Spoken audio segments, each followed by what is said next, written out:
오늘은 6월 1일 디도서 1장 1절부터 16절까지의 말씀입니다. 오늘 본문은 바울이 그레데 섬에 있는 그레데 교회에서 사역을 하고 있는 믿음의 아들 디도에게 권면하는 말씀입니다. 바울이 그레데 섬에서 복음을 전파하다가 다른 곳으로 전파하기 위해서 떠납니다. 그러다 보니까 자신이 이 사역을 완벽하게 감당하지 못하고 믿음으로 신뢰할 만한 아들 디도를 이곳의 지도자로 세우죠. 그리고 디도에게 권면하는 말씀인데요. 너 혼자 이 사명을 감당할 수 없으니 함께 동역할 동역자를 세워라 라고 말합니다. 구체적으로 그런 사람들을 장로라고 표현하면서 함께 세워서 이 사역을 감당하라 라고 말하는데, 그런데 장로의 자격 요건을 바울이 얘기하는 거예요. 아무나 세우면 안 되고 이러이러한 사람을 세워서 너와 함께 동역하라 라고 말하는 거예요. 자, 그러면 교회 지도자, 교회 일꾼들을 어떻게 세워야 되는 것이냐?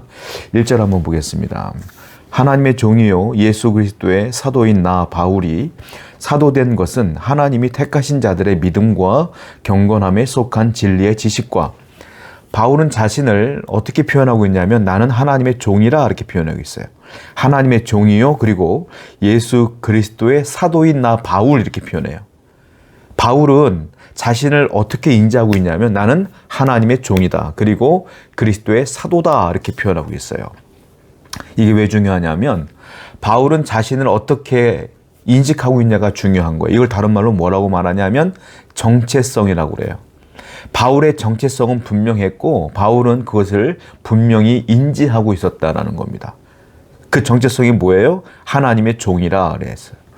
바울은 하나님의 종이라는 생각을 늘 갖고 있었기 때문에 자신의 말씀으로 사람들이 변해도, 자신의 기도로 사람들이 병이 나아도 그는 늘 겸손할 수밖에 없었어요. 왜?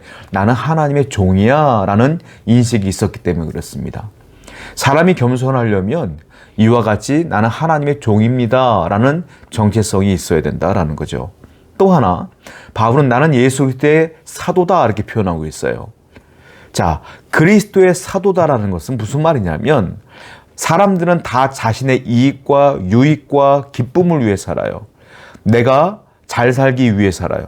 그런데 바울은 그리스도의 사도라는 인식이 있었기 때문에 바울의 삶 자체가 항상 그리스도께 기쁨을 주기 위한 삶을 살았다라는 거예요.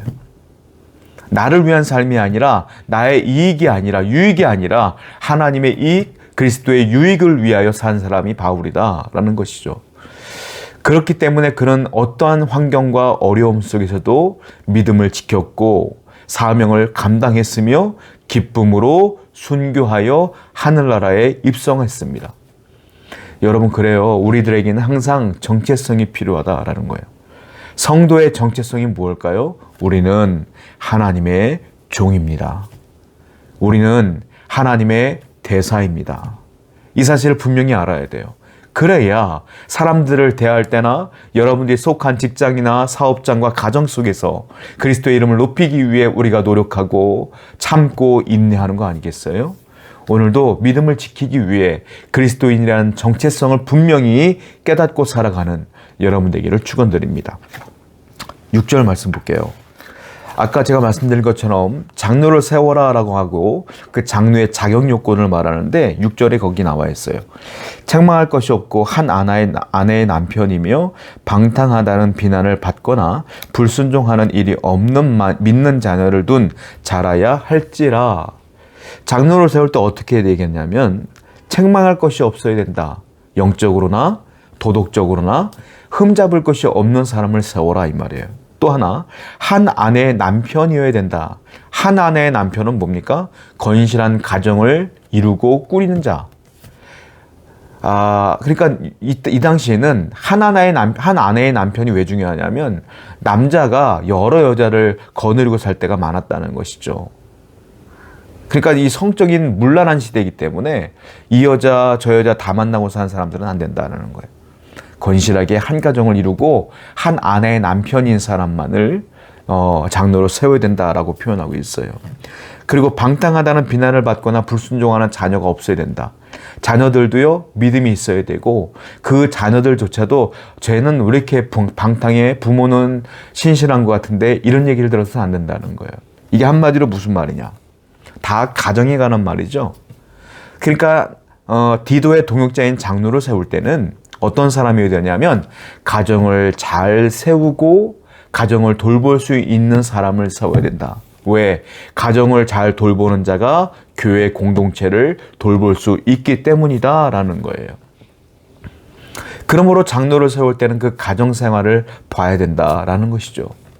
그렇습니다. 성도 여러분, 그리스도인들은, 성도는 가정 생활에 충실하셔야 돼요. 여러분들의 가정을 잘 일구셔야 돼. 그리스도인의 가정은 늘 행복해야 돼요. 감사가 있어야 되고 기쁨이 있어야 돼요. 여러분들의 가정이 그런 가정이 되기 위해서 기도하십시오. 여러분들의 가정이 그런 가정이 되기 위해서 노력하십시오. 그것이 성도의 가장 중요한 삶 중에 하나입니다. 그리고 장로의 자격을 계속 얘기합니다. 8절이에요. 오직 나그네를 대접하며 선행을 좋아하며 신중하며 의로우며 거룩하며 절제하며. 자, 여기 보면은 오직 나그네를 대접하고 선행을 좋아한다 이런 얘기가 나오고요. 신중하고 의로우며 거룩하며 절제한다. 이게 무슨 말이냐 하면 한마디로 말하면 대접하기를 좋아하는 사람, 다른 말로 말하면 섬기는 거에 아주 익숙한 자, 이 말이에요. 대부분의 사람들은 다른 사람을 섬기기보다는 내가 그들 위해 군림하기를 좋아하고 내가 더 그들보다 잘났다고 생각할 때가 많아요. 그런데 교회 일꾼을 세울 때는 어떻게 되느냐? 그 사람이 항상 나보다는 저 사람이 더 귀한 사람이야 라고 인정해주며 섬기는 사람이어야 된다. 왜냐? 예수님이 이 땅에 오신 목적이 섬기러 왔고 실질적으로 예수님이 죄인된 우리를 섬겼기 때문이다 라는 거예요. 그러니까 그리스도를 닮는다는 건 무엇이냐면 그 예수님을 따라 섬길 수 있는 사람이어야 되는데 그런 사람이 교회와 가정의 모범이 되지 않겠느냐. 그러므로 섬기는 자를 세워라 이 말이에요. 여러분들은 어떠세요? 교회 내에서 여러분 섬기는 자입니까? 섬김을 받는 자입니까? 다른 사람을 높이는 자입니까? 아니면 그 사람들을 무시하는 자입니까?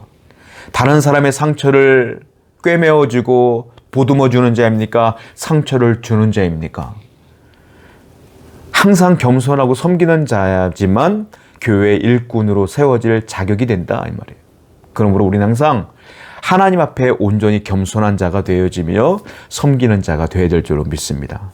계속해서 자격을 얘기합니다. 이번에는 9절부터 11절까지. 밑분 말씀의 가르침을 그대로 지켜야 하리니 이는 능히 바른 교훈으로 권면하고 거슬러 말하는 자들을 책망하게 하려 함이라. 불순종하고 헛된 말을 하며 속이는 자가 많은 중 할례파 가운데 특히 그러하니 그들의 입을 막을 것이라. 이런 자들이 더러운 이득을 취하려고 마땅하지 아니한 것을 가르쳐 가정들을 온통 무너뜨리니라. 자, 9절부터 11절은 어떤 내용이냐면 왜 디도 너에게 동역자를 세우라고 하는지 그 이유에 대해서 내가 설명해 줄게 라고 말하는 거예요. 즉 교회 일꾼을 세워야 되는, 장로를 세워야 되는 이유가 무엇이냐. 9절에 보면 밑분 말씀의 가르침을 그대로 지켜야 하리니 무슨 말입니까? 말씀을 올바르게 가르칠 수 있는 자가 있어야만 되기 때문이다라는 거예요. 초대교회는 그 당시에 올바른 신학이 정립되어 있지 않았기 때문에 조금 은혜 받았다 싶은 생각들이 있으면 이 사람들이 자기 자의적으로 성경을 해석하고 예수님을 해석하고 구원관을 얘기했단 말이에요. 그러니까 중구난방이야. 올바른 신학이 없어. 잘못된 말씀을 가르쳐서 사람들을 미혹하고 심지어 가정도 무너뜨리는 경우가 교회 내에 얼마든지 있었다는 거예요. 그러니까 디도는 분명히 바울의 제자로서 하나님 말씀을 올바로 전해요. 그런데 디도가 다 전할 수 없어. 왜? 중간중간 사람들끼리 밥 먹으러 가고 뭐 차 마시러 가고 서로 관계를 맺을 때 그들끼리 얘기하는 가운데 이상한 얘기를 할 수 있지 않습니까? 그러므로 올바른 말씀을 증거할 장로들을 세워라 이 말이에요. 그래서 그들로 인하여 잘못된 사람들을 꾸짖고 그들의 입을, 자, 11절 보니까 그들의 입을 막을 것이라. 그들의 입을 막을 수 있도록 해라 이 말이에요. 여러분, 교회 일꾼을 세우는 목적은 분명한 거예요. 뭡니까? 올바른 말씀을 전하여 성도들을 올바로 세우기 위함이다. 이것이 분명한 목적이다라는 거예요. 그러면 우리가 어떻게 바른 말씀을 따라 살겠습니까? 세상에는 혼돈스럽고 혼란스러운 말씀들이 많아요. 이단들이 얼마나 많습니까? 그리고 교회 내에서도요, 잘못된 말씀을 자기 생각대로 자의적으로 해석해서 잘못된 말씀을 증거하는 사람도 굉장히 많아요. 그러면 우리가 어떻게 그들의 유혹에 빠지지 않고 올바른 바른 말씀으로 살아갈 수 있겠어요? 정답은 하나예요. 무엇입니까? 내가 올바른 말씀을 매일매일 듣는 겁니다. 올바른 말씀을 들으면 잘못된 것이 무엇인지를 알아요. 근데 잘못된 것을 계속 들으면 올바른 걸 들어도 몰라요. 중요한 건 올바른 말씀을 선포되는 교회를 선택하여 그 올바른 말씀을 제대로 듣고 내가 진리로 내 마음을 쌓아 올리는 거예요. 그러면 잘못된 말씀을 들었을 때 그것이 구별이 된다는 것이죠. 그래서 바울은 말하는 거예요. 그러니까 디도 너 혼자 말고 올바른 말씀에 훈련이 된 사람들을 세워서 그들로 인하여 같이 말씀을 증거해라. 그러면 교회에 올바른 말씀들이 퍼짐으로 말미암아 악한 것들은 든타지 못할 것이며 바른 말하지 못하는 사람들은 입을 막게 될 것이다. 이 말이에요. 성도 여러분, 그러므로 우리는 올바른 말씀을 들어야 되며 아울러 올바른 말씀을 증거하는 자가 되어야 될 줄 믿습니다. 교회 내에서 이와 같이 훌륭한 하나님의 일꾼이 되어가는 여러분 되기를 축원드립니다. 기도합시다. 하나님 말씀대로 살아가는 성도가 되기를 원합니다. 온전히 하나님 뜻대로 살게 하시고 바른 말씀 가운데 순종하며 살게 하여 주옵소서. 예수님의 이름으로 기도드렸습니다. 아멘.